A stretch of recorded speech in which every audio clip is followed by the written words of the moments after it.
श्रीमद् भागवतम 11वां स्कंद 21वां अध्याय। भगवान कृष्ण उद्धव को वेद पद के बारे में समझाना। श्लोकम संख्या 11। शक्त्याता वा बुद्धिया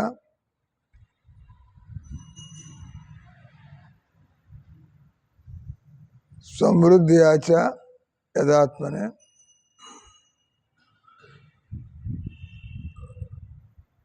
अगम कुर्वन्ति हि यथा देशावस्थानुसारता। अनुवादों तात्पर्यों कृष्ण कृपा श्रीमूर्ति श्रील प्रभुपाद की। अनुवाद।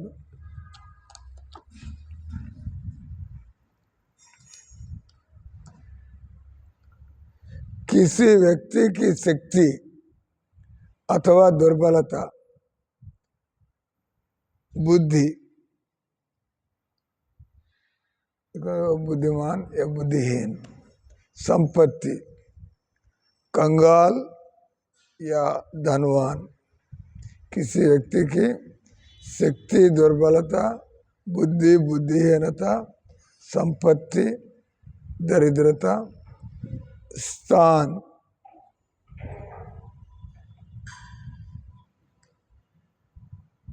शुभ या शुभ स्थान तथा भौतिक स्थिति के अनुसार उस व्यक्ति पर अशुद्ध उससे पाप लगा सकती है।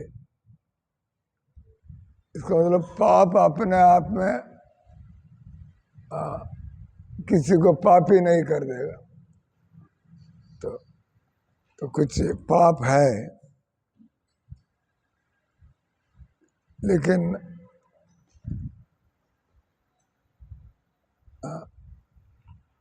इन परिस्थितियों के अनुसार वो शक्तिमान है। जैसे शंकर जी जहर पिया था। शंकर जी एक शक्तिवान व्यक्ति है, उनका असर नहीं पड़ा। तो लोग शंकर जी भांग पीते थे, शंकर जी ये करते थे, हम शंकर जी की पुजारी है लोग, लेकिन आप नहीं कर सकते हैं। तो इस प्रकार से तो परिस्थिति वही है। जैसे अशुद्ध स्थान है, जैसे लोग पेशाब करते हैं, लोग विष्ठा करते हैं, उधर आप कुछ स्पर्श करेंगे तो हम अशुद्ध बन जाते हैं। तो हम साफ करना पड़ेगा अपने को और जगह को। लेकिन सूर्य का किरण पड़ते हैं तो सूर्य अशुद्ध नहीं होता है। सूर्य जिधर पड़ता है, सूर्य का प्रकाश, वो शुद्ध हो जाता है। इस प्रकार से हम लोग दुर्बल आदमी हैं। आप ये भोग प्राप्त होने वाली परिस्थितियों में है, तो हम दुर्बल हैं, तो हम उसके शिकार बन जा सकते हैं। तो प्रभुपाद जी पाश्चात्य देश गया है ना, प्रभुपाद जी पाश्चात्य देश गया तो लोग उधर जाएगा तो हम जैसे लोग पूरा भ्रष्ट हो जाएगा। लेकिन प्रभुपाद जी गया, वो तो उनको तो कुछ नहीं हुआ, लेकिन उन लोगों को उन्होंने शुद्ध कर दिया, उनको भी मजबूत बना दिया। वो उस वातावरण में वो लोग भ्रष्टाचारी ना बन जाए, कैसे बच के रहे। यानी जो लोग भ्रष्टाचार से बचना चाहते वो अमेरिका छोड़ के भारत आ जाना पड़ेगा। क्या भारत में भी वीसा लगेगा क्या उनको, या सब लोग भारत में आ सकेंगे क्या? हम माया नहीं चाहते, डेस्टिनेशन भारत, हम लोग भारत चले जाएंगे तो कौन आने देगा इधर। अभी रोहिंग्या को पकड़ पकड़ के गले दबा कर निकाल रहे हैं, क्योंकि वो लोग इधर आके इधर के हिसाब से वो लोग ठीक नहीं हो रहे, लेकिन इधर वो लोग अस्त व्यस्त फैलाना चाहते हैं। वो लोग इधर के लोगों को नष्ट भ्रष्ट करना चाहते हैं। तो अभी तो बीजेपी सरकार है, नहीं तो कांग्रेस सरकार है तो उनको अगवानी करेंगे। बस हम यही चाहते हैं, हम करेगा तो हमको वोट नहीं मिलेगा, आप पीछे से आप करते रहेगा, हम लोग खामोश रहेंगे। नहीं तो इसका मतलब क्या है, तो एक परिस्थिति है, लेकिन ये परिस्थिति में सब लोग डोल डमाल हो जाएगा, ऐसा बात नहीं है। तो इसलिए हम लोग कृष्ण भावनामृत को क्यों अपनाना चाहिए? परिस्थितियां हमारे काबू में नहीं है। मान लीजिए बीवी साथ नहीं देती है तो ठीक है, वो सुधरेगा नहीं तो आप बच सकते हैं। नहीं नहीं, बीवी ऐसा है, हम इसके साथ रहूँगा तो बस मैं भी बिगड़ जाऊँगा, इसलिए मैं तलाक ले लूँगा, तो ये कैसा, तो संभव नहीं है। दूसरे भी कैसा निकलेगी क्या पता है। शादी होगा तब भी पता लगेगा, ठीक है ना। तो इस प्रकार से कंप्लेंट मत करो, ऐसा है, वो ऐसा है, हमारा जगह ऐसा है। नहीं, तो आप ठीक है तो आप बच के रह सकते हैं। मन चंगा है तो क्या बोलते हैं आपके हिंदी वाले, कटौती में गंगा। मन चंगा है तो कटौती में गंगा होता है। जैसा नेल्लूर का जल है, अब ये इस्कॉन मंदिर में वही जल आता है, और जब भक्तों के हाथ में आ जाता है वो उसको चरणामृत बना देते हैं। वही जल है, नहीं चरणामृत है नहीं, वो इधर किधर से भी लाएंगे, नहीं इधर का ही जल है। लेकिन तो इधर का जल है तो वो चरणामृत बनाए नहीं बनाए, क्योंकि जिसके हाथ में नेल्लूर का जल आ गया है वो वैष्णव है, तो वो तो आराम से वो बोल देगा, ओम पवित्र व अपवित्र व सर्वावस्थंगतो यस्मरेत पुंडरीकाक्षम बाह्याभ्यंतर शुचि श्री विष्णु श्री विष्णु श्री विष्णु। तो प्रभुपाद जी ने बोला था, हमको किसी घटिया किस्म का आदमी कोई भी हो, उनको हमारे साथ लगा दीजिएगा, हम उसको क्या बना के छोड़ेंगे देखिएगा। क्योंकि हमारे पास ऐसा प्रक्रिया है, तो किसी को भी हम शुद्ध बना सकते हैं। इसलिए इधर क्या बताया, किसी व्यक्ति की शक्ति अथवा दुर्बलता, बुद्धि या बुद्धिहीनता, संपत्ति या दरिद्रता, स्थान शुचि या असुचि स्थान, भौतिक स्थिति। भौतिक स्थिति क्या होता है, घर में शादी हो रहा है, घर में कोई मर गया है, तो घर में कोई मर गया तो सूतक लग जाता है, और घर में शादी हो रहा है तो लोग शुभ मानते हैं। लेकिन ये सब चीज व्यक्ति के ऊपर निर्भर है। उस हिसाब से तो हम सबको, सारे भारतवासी धर्मात्मा है, सारे अमेरिका के लोग, वो लोग मलेशिया वन है, ऐसा होता है क्या? नहीं, देखना पड़ेगा सब परिस्थितियाँ।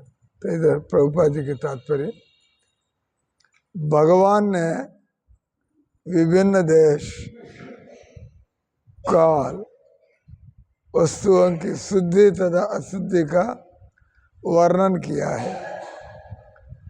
प्रकृति के नियमानुसार जो अशुद्ध है वो किसी मनुष्य को उसके पद के अनुसार दूषित कर सकती है, जैसा कि यहाँ वर्णित है।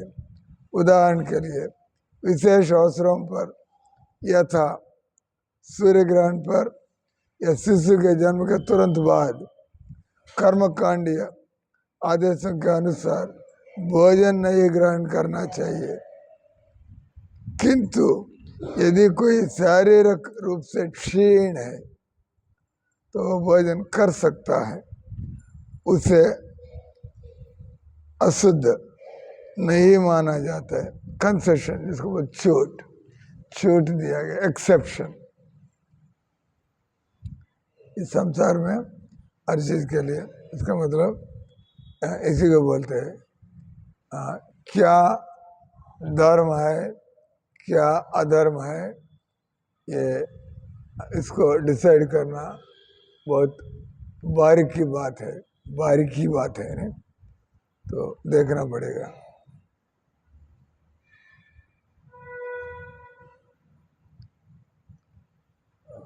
उस हिसाब से हम लोग डिसाइड करना पड़ेगा। तो प्रभुपाद जी कोई आदमी दवा लेना है तो आज लोग पूछते हैं आज उपवास वाले दिन है, डॉक्टर ने बोला तुम डेली तुम 3 बार ये दवा, इस बीच में एकादशी आ गया तो फिर क्या करें? एकादशी दिन दवा बंद कर दे? नहीं, दवा ले सकते हैं।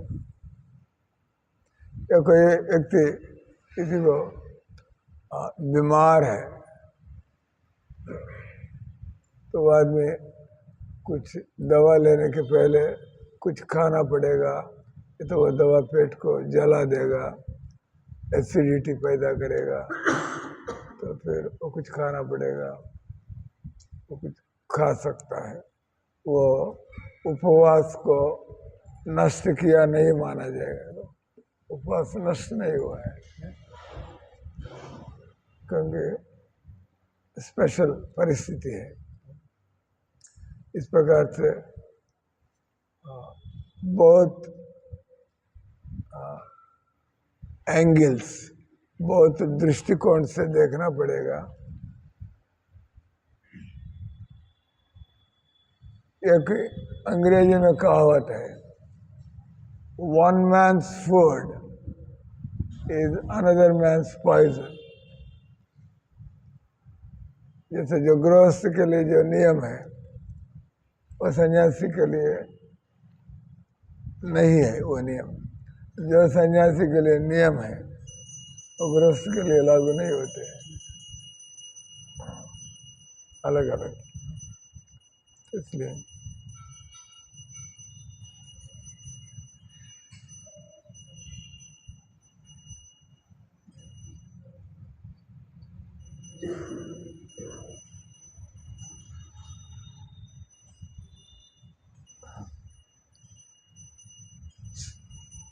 सामान्य लोग शिशु जन्म के बाद के 10 दिन अत्यंत, शिशु जन्म के बाद के 10 दिन अत्यंत शुभ मानते हैं, किंतु जो विद्वान है वो जानता है कि अवधि वस्तुतः अशुद्ध होती है। इस नियम से अनभिज्ञता के कारण कोई दंड पाने से नहीं बच सकता, किंतु जो जानबूझकर पाप करता है वो अत्यंत पतित माना जाता है। जहाँ तक समृद्धि की बात है, फटे पुराने तथा मैले कुचैले वस्त्र या अस्त व्यस्त आवास किसी धनी व्यक्ति के लिए अशुद्ध हो सकती है, किंतु निर्धन के लिए ये ग्राह्य है। जैसे आपके बोलते टूटे बर्तन में खाना नहीं खाना, टूटे मंचे पर बैठना नहीं है। लेकिन किसी के पास कुछ है ही नहीं है, वो तो कैसा पानी पिएगा, टूटे बर्तन से ही पीना पड़ेगा। उनके पास है नहीं, पैसा नहीं है तो बर्तन रखने के लिए। या कोई आदमी जैसे केले बेचे श्रीधर, चैतन्य भागवतम में केले बेचे श्रीधर, तो वो टूटा हुआ कांच, तो वो गिरा हुआ, आधा गिरा हुआ झोपड़ी, वो फटे हुए, इन चीज़ों से वो काम चलाता था। तो लेकिन महाप्रभु उनको भगवान स्वयं उनको उनकी झोपड़ी में चले गया, उनके टूटे बर्तन से वो झूठे पानी वो पीने लगे। तो भगवान लक्ष्मीपति है, वो क्यों करे? तो ये सब अशुद्ध वर्जित चीज़ें है, स्थान है। लेकिन उधर बैठा था तो केले बेचे श्रीधर, जो वो दिन रात नाम रट लगाता है। लोग सोचते हैं ये गरीब आदमी भूखा मरे, इसलिए ये भूखे पेट को बर्दाश्त करने के लिए हरे कृष्णा हरे राम, ऐसा बात नहीं है। वो कुछ भी चाहते वो मिलेगा उनको, है? तो है ना, जब महाप्रभु का सप्त प्रहरी 21 आवर्स दिन में 24 आवर्स में 21 आवर्स भगवान ने एक दिन सबका अपना इच्छा पूरा करने के लिए एक एक के बुला के उनकी कहानी बता के तुम ले लो। मुरारी गुप्ता को क्या दर्शन दिया? राम भगवान का दर्शन दे दिया। चैतन्य महाप्रभु ने राम के रूप में दर्शन दे दिया बुला के। भगवान प्रसन्न थे मुरारी गुप्ता से। इसी प्रकार से किसी किसी को बुलाकर भगवान तुम ऐसा देखो, हरिदास ठाकुर को बुलाया तो कोई आदमी 21 मार्केट प्लेसेस में 10 लोग चाबुक मारना है। तो आप लोग पादयात्री लोग हैं, आप गाड़ी को है उनको पूछ कर ऐसा ऐसा पता चलते कि आप लोग गाय को प्यार करते हैं। तो कर्मी लोग होते हैं वो चाबुक से मारता रहता है। आप लोग मारते नहीं, आप प्यार से चलो चलो, तब भी काम करते हैं। वो दोनों की लैंग्वेज समझ जाते हैं, मेरे मालिक मुझे कितना प्यार करता है, तो मैं जिद नहीं करना है। फिर भी कभी कभी जानवर तो जानवर होते हैं, कभी उनको मूड ऑफ हो जाते हैं। फिर भी आप थोड़ा प्यार से, नहीं जानवर को आप मारेंगे तो प्यार से मार रहे हैं, आप लोग हिंसक वृत्ति के मार रहे हैं, जानवर को पता लग जाता है ना, जानवर को पता लग जाता है। ये भी वो भी एक ऐसा है। देखो आदमी गाय को थोड़ा थप्पड़ लगा रहा है, और जो मुसलमान आदमी भी मारता है तो गाय को पता लग जाते हैं, इसको वाइब्रेशन बोलते हैं। देखिए खोलना पड़ा, हाँ खुल गया। तो इस प्रकार से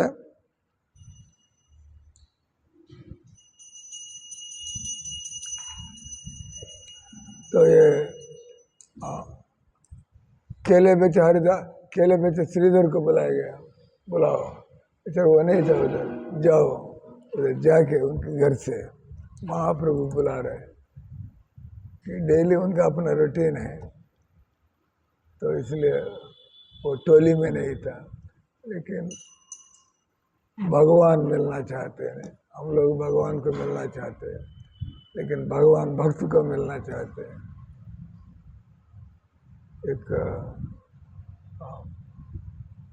एक जगह हमारा पूर्व आचार्य ने समझाया था, भगवान का दर्शन कैसा मिलेगा? भगवान का दर्शन मिलेगा ही नहीं, मिलेगा नहीं। ये तो क्यों दर्शन देंगे भगवान? हमारे में क्या योग्यता है भगवान को दर्शन करें? भगवान को दर्शन करना चाहते हैं, नहीं मिलेगा।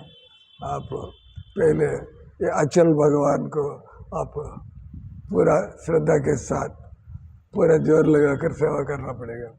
अचल भगवान है, भक्तों के लिए चल सकते हैं, लेकिन साधारण भाषा में भगवान की मूर्ति चलती नहीं है, तो भगवान ने विधान रखा है, आप मेरे आर्च विग्रह को मेरा ही रूप समझकर पूर्ण मनोयोग के साथ पूरी श्रद्धा के साथ सेवा में लग जाओ, तो तुमको पूरा पता लग जाएगा।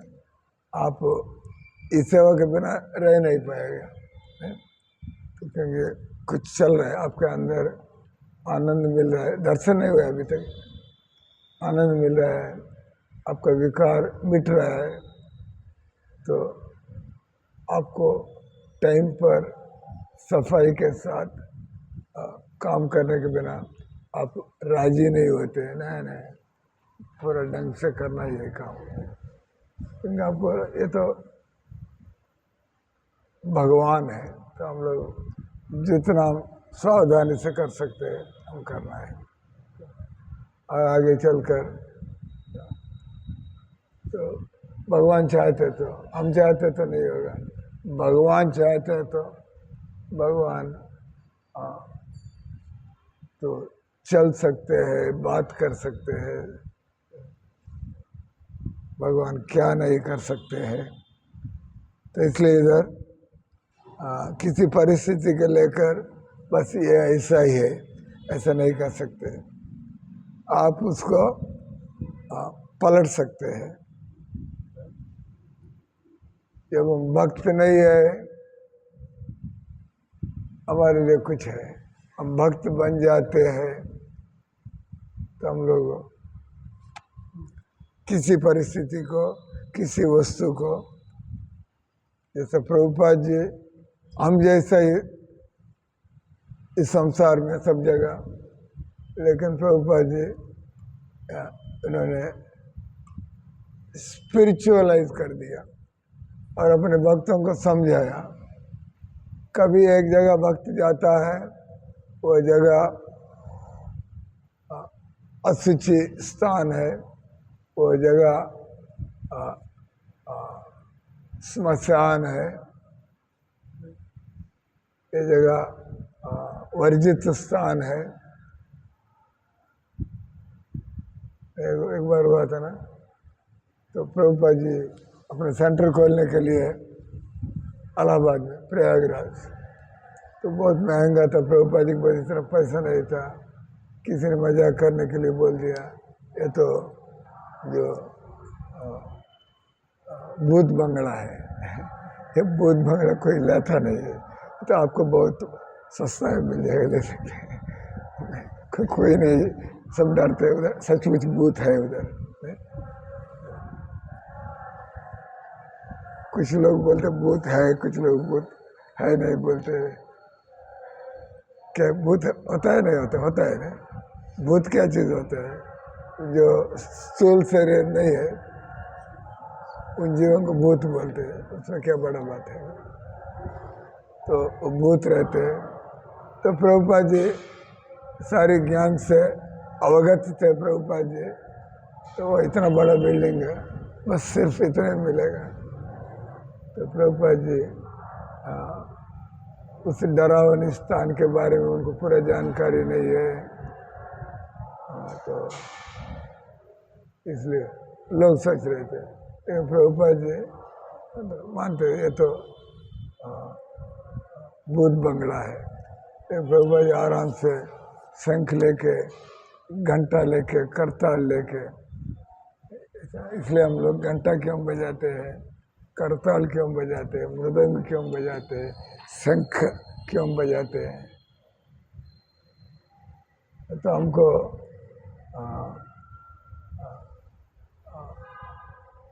विश्वास है कि हम जानते हैं, और करते करते पता लग जाएगा।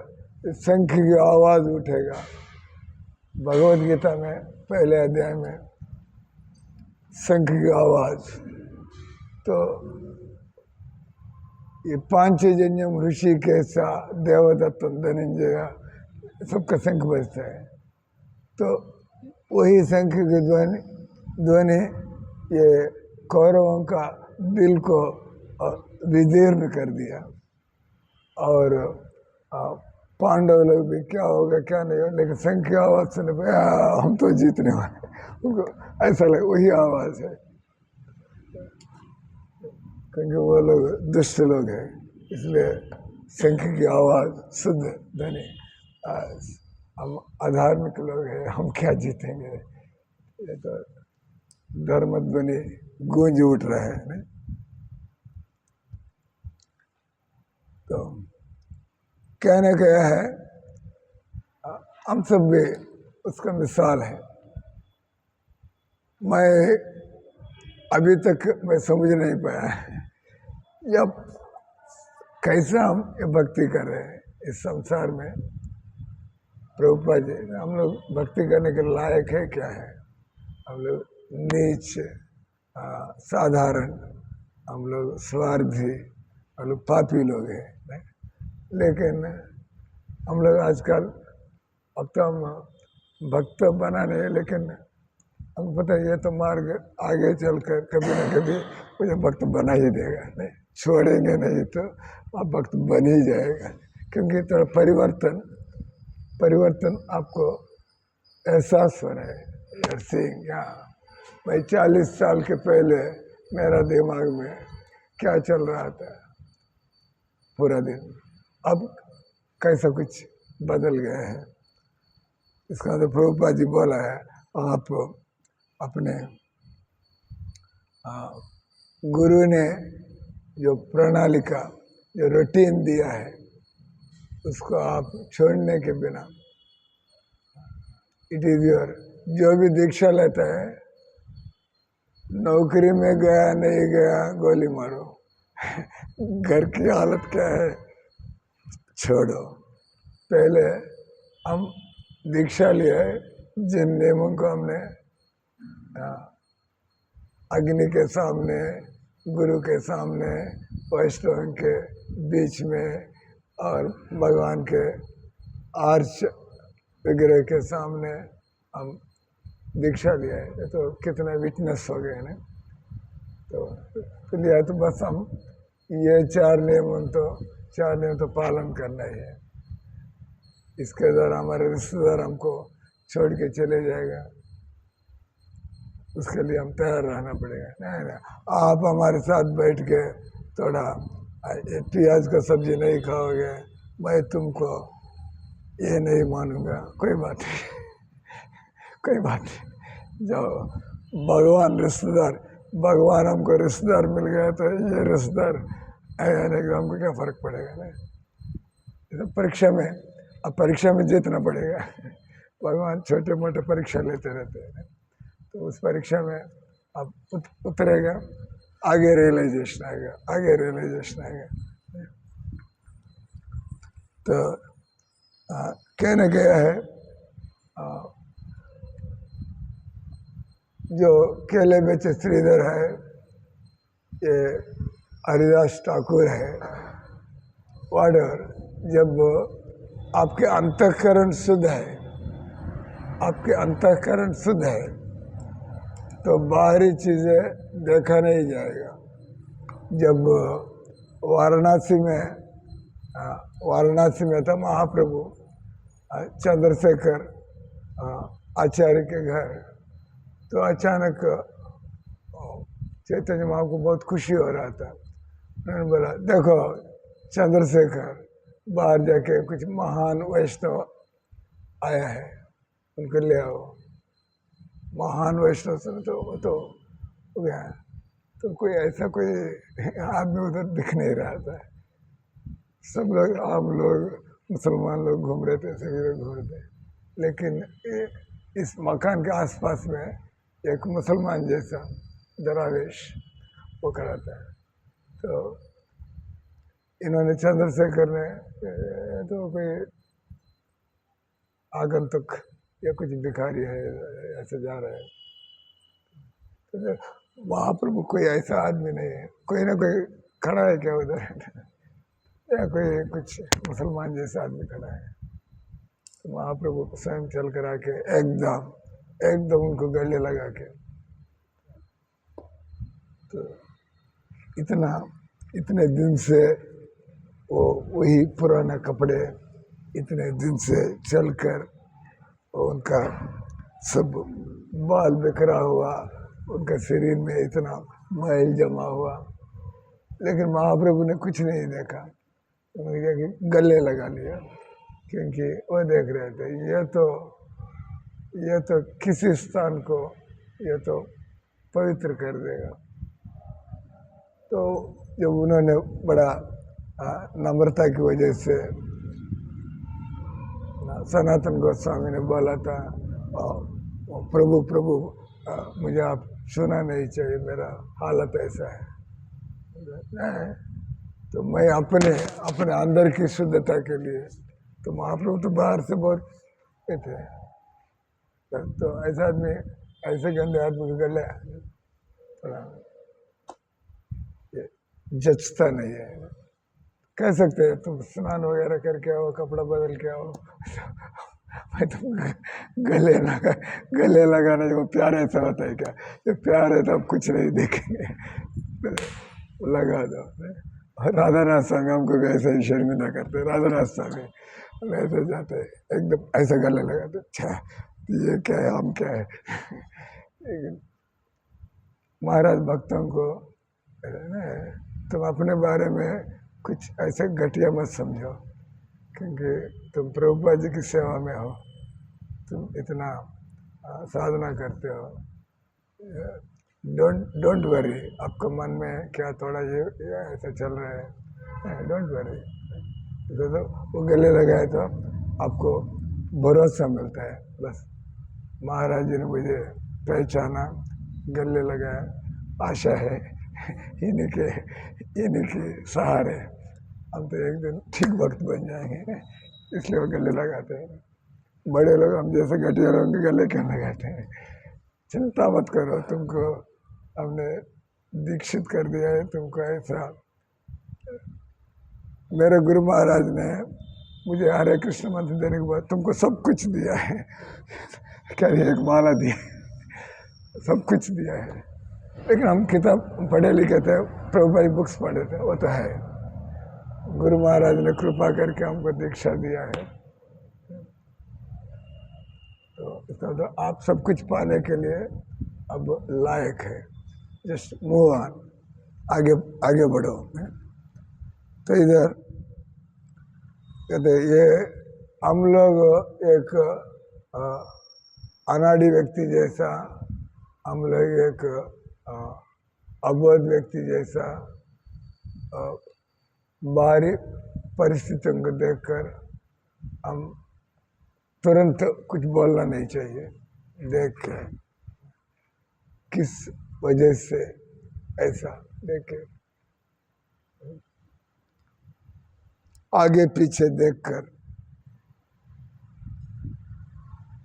तो इधर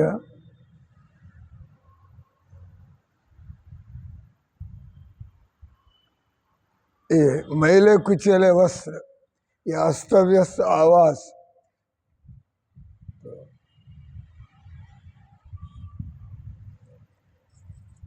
आमतौर पर अशुद्ध हो सकता है, किंतु एक निर्धन व्यक्ति के लिए वो तो किधर भी बैठना है, खड़े रहना है, तो वो बात नहीं है।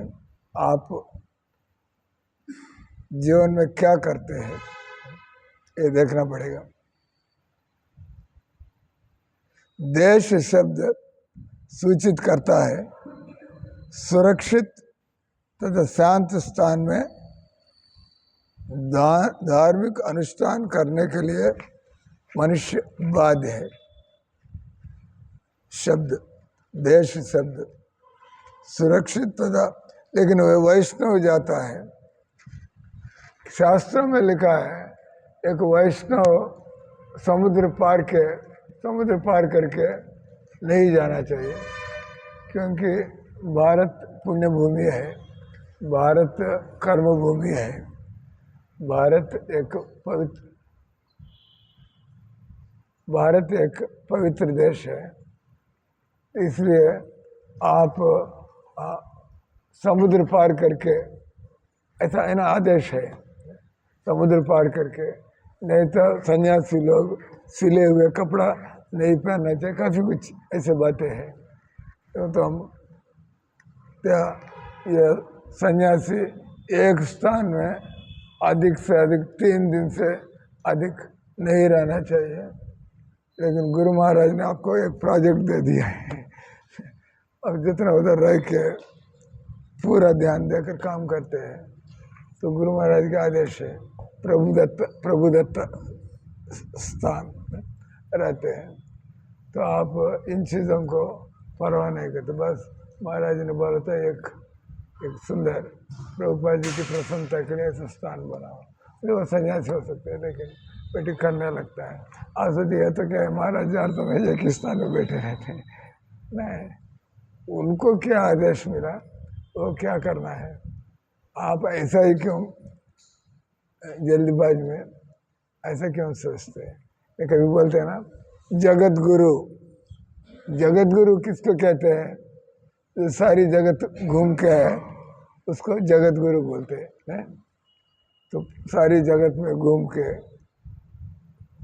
जगह जगह के लोगों को वैष्णव बना देता है, वो उनको जगत गुरु उपाधि वो देने के लिए वो उनका योग्यता है, जगत गुरु है। कारण सारे संसार भ्रमण करके किधर भी जाते हैं, वो लोगों को भगवत भक्ति से प्रेरित करते हैं। तो प्रभुपाद जी उनका जब शरीर काम नहीं कर रहा था तो एक ही जगह बैठे हैं, तो अभी जगत गुरु का टाइटल हटाया जाएगा क्या।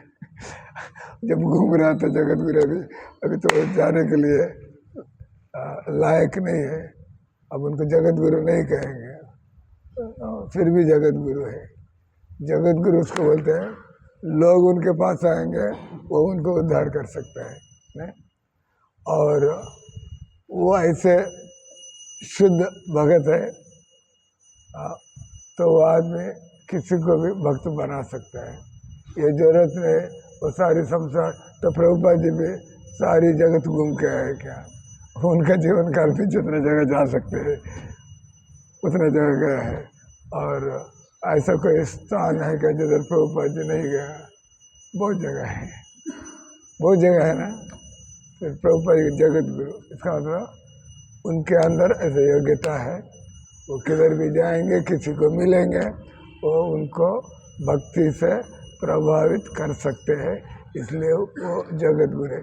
कभी ऐसा अवैष्णव होता है, अवैष्णव सारे अपना नाम के लिए, ये अपने पैसा इकट्ठा करने के लिए, या ऐसा ही जो कुछ थोड़ा वो जानते हैं उसको लोगों के खराब करने के जो वैष्णव नहीं है, जो वैष्णव नहीं है, ऐसा भी बहुत सन्यासी लोग बहुत भ्रमण कर रहे हैं, नहीं? और जगत गुरु उनको बोल देते लोग जगत गुरु, क्योंकि वो सब जगह जाता है, वो नहीं जाना अच्छा होता था, वो नहीं जाना अच्छा होता था, क्योंकि जाके जैसे विवेकानंद शिकागो गए तो इसकी वजह से कुछ लोग सत्यानाश करके छोड़े। वो लोग अब तो हम बोलते हम रामकृष्ण मिशन के अनुयायी, अब तो बस ये वैष्णव धर्म को हम स्वीकार नहीं करेंगे। विवेकानंद आ गए तो बेचारा तो वो लोग सुधर सकते थे, तो जगत गुरु नहीं, तो जगत गुरु उसको कहते हैं जो वैष्णव है। अच्छा है वो सब जगह घूम के आया तो अच्छा है, जैसे आचार्य दास ये जगत गुरु है, क्योंकि वो लोगों को किधर भी जाएंगे दिन रात हर स्थान में तो लोगों को कृष्ण का परिचय देते हैं जगत गुरु। वैसे तो ये तो क्या है, ये तो अभी तो गुरु भी नहीं बन को जगत गुरु क्यों बोलते हैं, क्योंकि वो जगत गुरु का काम कर रहे हैं। जगत गुरु लोगों ने जो प्रभुपाद जी ने जो काम किया है वही काम आप कर रहे हैं, ठीक है। लेकिन हम हम्बुल होने की वजह से हमारा गुरुजन है, लेकिन सब इस्कान में सभी लोग गुरु लोग हैं। ये नहीं है गुरु कोई ऐसा बात नहीं है। इस्कान में एवरीबडी इज ए गुरु, क्योंकि वो लोग दूसरों को कृष्ण भगवान को देना चाहते हैं। लेकिन संस्था चलाने के लिए किसी को बहुत ठप्पा लगाते हैं कुछ काम करने के लिए। ये नहीं जैसे मुझे ठप्पा लग गए मैं शिष्य नहीं बना रहा हूँ, इनको ठप्पा नहीं लगे, लेकिन बहुत सारे लोग लेकर घूम रहे हैं, भक्त बना रहे हैं, गुरु का काम तो हो ही रहे, ठीक है। ठप्पा से क्या लेना होता है, ठीक है ना, ठीक है ना। इसलिए आप लोग भी औरत लोग हैं ना, हम तो औरत लोग, हम क्या गुरु है नहीं। और जो मिल गए उनको आप कृष्ण को जोड़ के भेजते रहते हैं, तो आप गुरु बन गए हैं। इसलिए इस्कान में फीमेल दीक्षा गुरु होना चाहिए, नहीं होना चाहिए। फीमेल लोग जो इस्कान से जो तो गुरु बन ही गए हैं, हमें अच्छा क्या लगे। जो इस्कान में जो औरत लोग जुड़ गए हैं बोले तो गुरु तो बन ही गए, अब बनाया नहीं बनाया ये तो एक ठप्पा लगाने वाली बात है, ठीक है ना। आप कितने औरतों को आप माला देकर हरि नाम जप करने में लगा दिया है, बोला कुछ लोगों तो क्या ही होगा, तो आप तो गुरु बन ही गए हैं। तो आप इसका वाले ठप्पा लगाना इससे क्या लेना, डोंट केयर। इसलिए ना हम गुरु बनना चाहते नहीं बनना चाहते, लेकिन जो वैष्णव संप्रदाय में जुड़ गए हैं, तो आज हम भगवद गीता में पढ़े थे, यदम परमं गुह्यम मद भक्त सविदाश्यते भक्ति मये परां कृत्वा मामय वैश्य संशया न च तस्मान् मनुष्येषु कश्चिन् मे प्रियकृतमा भविते न च मे तस्मान् अन्य प्रियतरो भुवि। बस आप लोग सब पादयात्रा में जा रहे हैं, बस आप लोग जगत गुरु लोग हैं, आप जगह जगह जा ही रहे और भगवान के नाम प्रचार करें, बस सिंपल है। तो हमको कोई टाइटल इधर लगा के घूमना जरूरत नहीं है काम। इसलिए राधानाथ स्वामी तो कभी कुछ गुरु लोग अपने शिष्यों को गुरु बना देते हैं। राधानाथ स्वामी किसी अपने शिष्य को गुरु नहीं बनाया, गुरु नहीं दे रहे, बना सकते। काफ़ी लोग सारे अमेरिका जाते हैं, यूरोप जाते हैं, तो बहुत प्रचार करते हैं, जैसे राधे श्याम है, ये है वो है, 15-20 लोग हैं, चैतन्य चरण है, और वो संन्यास लेने के लिए वो लोग काबिल है, लेकिन क्यों नहीं दे रहे हैं, तो क्या ये टाइटल है नहीं है, अब जगह जगह रहा तो आप तो काम कर ही रहे हैं, तो उनको थोड़ा हम्बल बना के रखने के लिए, क्योंकि संन्यास बन कर जाएगा सब लोग माथा टेकते रहेंगे, जैसे हमको बहुत बुरा लगता है, हम ज़्यादा लोग माथा लेकिन फिर भी संन्यास बनाए तो चलो ये नमस्कार मेरे लिए नहीं है, ये तो परंपरा के लिए हो रहा है, चलो। तो इसे भक्ति सिद्धांत महाराज को कोई मत्था टेकता है तो वो खुद भी मन ही मन तो धीरे शब्द में क्या बोलते हैं, दास मैं आपका दास हूँ, इतना बड़ा आदमी है, कोई आम आदमी भी मत्था टेकता है दास, वो मत्था स्वीकार करे, लेकिन उनके अंदर भाई हम क्या है, हम क्या चीज़ है। इसका मतलब वास्तव में सब भगवान ही सब करा रहे हैं, हम भगवान ने जो पात्र अदा करने के लिए हमको रखा है वो काम करते हैं। So nothing big nothing small, तो हम लोग बस अपना जो सेवा में मिला हम कर रहे हैं। लोग बातें करेंगे ये तो बड़े महाराज जी है, ये है वो है, लेकिन आप जो जो महाराज जी बड़े महाराज समझेगा बोले। अब एक कहावत है, जो गुरु मैं गुरु समझते हैं मान लो उनका पतन हो गया है। जो गुरु सोचते हैं मैं अपने परंपरा का मैं एक दास हूँ, ऐसा काम करते जाता है तो उनका कभी झटका नहीं लगेगा, ठीक है ना। क्योंकि वो कभी नहीं सोचे ये तो हमें ये सेवा मिला है, ये सेवा कर रहे हैं, ये तो हमको जो सम्मान मिल रहा है, ये लोग हमारे बारे में कहते हैं, हमको क्या लेना है, हम तो जो ड्यूटी मुझे मिला है ये काम करते चलते रहना है। तो कहने के है हम लोग ये है वो है ये सब नहीं है, जो आत्मा के स्तर पर स्थित है वो हम ये भी पढ़ते हैं भक्ति रसामृत सिंधु में, कनिष्ठ वैष्णव, मध्यम वैष्णव, उत्तम वैष्णव। तो उत्तम वैष्णव तो उत्तम है, लेकिन उत्तम वैष्णव का विचारधारा, विचार क्या होता है, उत्तम वैष्णव क्या सोचते हैं, सब लोग भक्त लोग हैं, सब लोग भगवान कृष्ण जैसा चाहते हैं, ऐसा सब लोग काम करें, मैं जानता हूँ मेरा मन क्या कर रहा है, मैं क्या कर रहा हूँ, मैं कितना करना चाहिए, तो ऐसा वो क्या सोचते, सभी लोग तो ठीक है, भगवान के इशारे पर भगवान की इच्छा से सब लोग करें, लेकिन मैं खुद ही जितना करना चाहिए मैं उतना नहीं कर पा रहा हूँ, और बाहर से मैं जो दिख रहा हूँ मेरा मन है, मेरा मन है, ऐसा नहीं है। मन में विचार आने जाने में क्या लगता है ना, क्षण में आता रहता है जाता रहता है। इसलिए उत्तम भक्त है वो कभी नहीं सोचेगा मैं किसी हद तक मैं भक्त बन गया हूँ। इधर आगे बताए जा रहे हैं, देश के बारे में बताया, किंतु संकटपूर्ण अथवा अशांत स्थिति होने पर गौण नियमों की यदा कदा उपेक्षा क्षम्य है। तो वो बोले इसको बोलते हैं आपातकालीन, आपातकालीन परिस्थितियों में हम लोग कुछ अनदेखा करना पड़ेगा। स्वस्थ व्यक्ति को चाहिए कि देवताओं को नमस्कार करे, धार्मिक उत्सव में सम्मिलित हो और अपने नियत कर्म करे, किंतु एक बालक या रोगी व्यक्ति को ऐसा कर्म ना करने की छूट दी जाती है, जैसा कि अवस्था शब्द से सूचित होता है। अंततः जैसा कि श्री रूप गोस्वामी ने कहा है, अन्याभिलाषिता शून्यम ज्ञान कर्मादानावृतम अनुकूल्यन कृष्णानुशीलनम भक्तिर उत्तमा।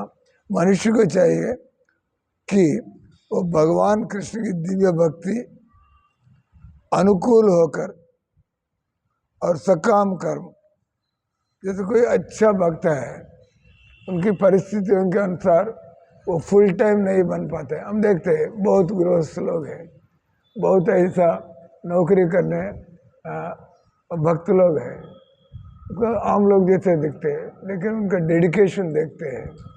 वो तो हम मंदिर में फुल टाइम ब्रह्मचारी रहकर भी इतना मेहनत नहीं कर रहे हैं, हम लोग मंदिर में रहकर भी, लेकिन वो गृहस्थ लोगों के अंदर कितना विनम्रता है, कितना सेवा की तत्परता है। तो बोलते ये तो वास्तव में योग्य, भले एक गृहस्थ, भले एक काम धंधे वाले दिखते हैं। जैसे प्रभुपाद जी के बारे में भक्ति सिद्धांत महाराज ने बोला था, वो सब लोग मंदिर वाले ब्रह्मचारी लोग, सन्यासी लोग, क्यों भक्ति सिद्धांत महाराज इस अभय चरण को इतना प्यार देते हैं। ये तो एक व्यापारी गृहस्थ आदमी है, लेकिन जब भी जितना प्यार हमें नहीं मिलता है तो तब एक बार कहना ही पड़ा भक्ति सिद्धांत महाराज ने, क्या समय आने पर आप देखेंगे ये एक गौड़िया मिशन के लिए क्या काम करके दिखाएगा। भक्ति सिद्धांत भाई, क्योंकि उनके बारे में, अभय बाबू के बारे में थोड़ा ऐसा था, that mean they don't know कैसे एक व्यक्ति को उनकी योग्यता देखकर हम सम्मान करना चाहिए, ना कि उनका बाहर की अवस्था देखकर। जैसे हम सन्यासी है या आप ब्रह्मचारी है, तो आप ब्रह्मचारी जैसे लेकिन मैं भी देखना पड़ेगा ये कितना अच्छा ब्रह्मचारी है, तो तब हम ऐसा मिलते हैं नहीं, ना कि बस हम आँख बंद करके बस सब लोग मुझे सम्मान देते रहेगा, आप जानते नहीं है। योग्यताओं को परखना, योग्यताओं को पहचानना नहीं जानते हैं, तो पूरा वैष्णव धर्म क्या है, पूरा भगवद गीता क्या है, पूरा भगवद गीता क्या वैसे जैसे भी चातुर्वर्णम मया सृष्टम गुण कर्म विभाग, ये सारी है गुण और कर्म के अनुसार। ये देखना पड़ेगा इनका गुण क्या है, इनका कर्म क्या है, भले बाहर परिस्थिति कुछ भी हो, उस हिसाब से हम किसी व्यक्ति को वैष्णव स्वीकार करना पड़ेगा। तो किसी व्यक्ति को हम लोग ब्राह्मण स्वीकार करना पड़ेगा। क्वालिफिकेशन क्वालिफिकेशन क्वालिफिकेशन, इस हिसाब से हम लोगों को पहचानना पड़ेगा। इनका उम्र क्या है, ये तो बच्चा है, लेकिन उनका क्वालिफिकेशन देखना पड़ेगा। ये तो गृहस्थ है, कोई बात नहीं, उनके क्वालिफिकेशन देखो। तो इस प्रकार से भक्ति रसम, जो वस्तु भगवान कृष्ण की भक्ति के अनुकूल हो उसको स्वीकार करे। जैसा कोई शराब दुकान चलाने वाला आपको 10,000 रुपया देगा, लेंगे नहीं लेंगे, लेंगे नहीं लेंगे। जो शराब दुकान चलाने वाला अपने पाप को धुलाने के लिए आपको बुला के 10,000 रुपया देगा, लेंगे नहीं लेंगे, लेंगे, क्योंकि बेचारा वो काम कैसा भी करे, एक वैष्णव के हाथ में वो पैसा आ रहा है, इनको कल्याण हो ढंग से आप उसको कृष्ण भगवान की सेवा में आप उसको खर्च करेंगे, उनको सुकृति मिलेगा। वो तो बिगड़ा हुआ है, वो भटका हुआ आदमी है, लेकिन आपके हाथ में उनकी पैसा आने की वजह से आप उनको सुकृति दिलाए, उनको मालूम भी नहीं है, उनको मालूम, वो सोच रहे मैं उधर भी दे रहे पैसे, इधर भी दे रहे, लेकिन किसी वैष्णव के हाथ में पैसा आता है किसी का, उनको सुकृति तो मिल रहा है।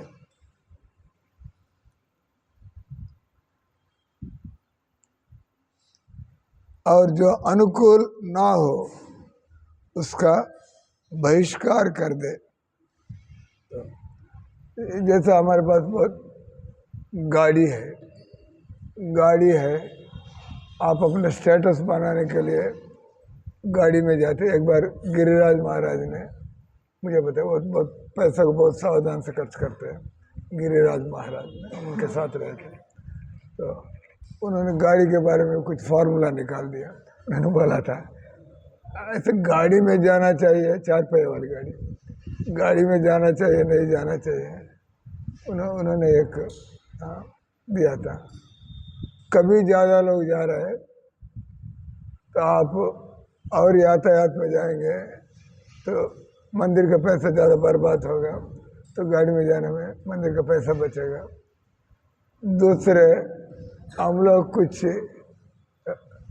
बड़े आदमी को मिल रहे हैं तो वो आदमी को मिलने के लिए हम सही प्रकार से जाते हैं, गाड़ी में जाते हैं। नहीं तो आप साइकिल चलाइए तो ये लोग को मैं पैसा देगा तो ये क्या करेगा, कंगाल लोग क्या करेगा। आप लोग आराम से आप गाड़ी में जाएंगे, उनको मिलेगा, अब बात करेंगे, वो प्रभावित होगा, क्योंकि हमारे पास सिद्धांत है और हम पैसा को कैसा खर्च करना हम जानते हैं, तो कोई बात नहीं। तो उन्हें तीसरा यही बोला था, कभी अधिक लोग है गाड़ी में जा सकते हैं, कुछ बड़े आदमी को मिलने जा रहे हैं, पैसे में आप गाड़ी में जा सकते हैं। इसी प्रकार से हम लोग प्रचार के लिए हम डेली भाड़ा भर के खर्च करते रहेंगे। इसकी जगह एक गाड़ी है तो पैसा बच जाएगा, तो गाड़ी आपका हो जाएगा, आपका गाड़ी। इस प्रकार से मूड क्या है? मूड मैं विलासमय जीवन की अपेक्षा नहीं करता हूँ, लेकिन प्रचार के लिए कुछ करना पड़ता है। हम लोग शर्माने वाली बात नहीं है या सोचने वाली बात, इसको युक्त वैराग्य, अनासक्त विषयान यदारह उपेक्षित निर्बंध कृष्ण संबंध युक्त वैराग्य उचित है। तो भक्त लोग कभी हमको आदत पड़ जाता है तो हम एक भोगी आदमी जैसा जरूरत ना होने पर भी ऐसा ही आदत। लेकिन एक वैष्णव है ऐसा, मैं इधर से तिरुपति जाऊँगा, तिरुपति में हमारे मीटिंग है। तिरुपति कितना दूर है? इधर से 2.5 घंटा है। 2.5 घंटे आप अपने गाड़ी में जाएंगे, पैसा लगेगा आपको कम से कम 3,000 रुपये का पेट्रोल लगेगा आने जाने के लिए। आप बस में बैठेंगे 300 रुपया, 300 रुपया में आप तिरुपति जा सकते हैं। तो मैं सोचेंगे मैं अकेला आदमी जा रहा हूँ, 3,000 खर्च क्या जा रहा है, बस में बैठा दीजिएगा, उधर मंदिर से कोई गाड़ी आ जाएगा मुझे ले जाएगा महाराज जी। तो मंदिर का कितना 2,700 रुपये बच गए हैं। अब गाड़ी में भी जा सकते हैं, कोई दिक्कत नहीं है, लेकिन अपना अपना हमारे लिए पैसे महत्वपूर्ण है, हमारे लिए समय महत्व, काफ़ी कुछ चीज़ देखना पड़ेगा। नहीं या कोई आदमी अपना गाड़ी लगा के महाराज चलो मैं छोड़ के आ जाऊँगा, अच्छा वो सेवा करनी है, बैठो जाओ, उनको आप सेवा में लगा दे, उनको फ़र्क नहीं पड़ता है 3,000 खर्च करना। ऐसा परिस्थिति के अनुसार देखना है। तो यही बात इधर भगवान कृष्ण उद्धव को समझा रहे हैं। ये आध्यात्मिक जीवन है या एक भक्ति का जीवन है, ये तो खोखले वाली जीवन नहीं है। You have to see time place circumstance person के हिसाब से हम थोड़ा, प्रभुपाद जी यही किया था। प्रभुपाद की सफलता का क्या कारण है? बाकी प्रभुपाद जी गुरु भाई लोग इतना सफल क्यों नहीं हुआ, प्रभुपाद जी ही इतना सफल क्यों हुआ? क्योंकि प्रभुपाद जी एक अच्छे भक्त होने की वजह से ये टाइम प्लेस सर्कमस्टेंस पर्सन के हिसाब से वो डिसीजंस लेकर चल रहे थे, तो इट वर्कड आउट। कृष्ण भगवान प्रसन्न थे, तो काम बहुत हो गया। हरे कृष्णा कृष्णा कृष्णा हरे हरे, हरे राम राम राम हरे हरे। ग्रंथरा श्रीमद् भागवतम की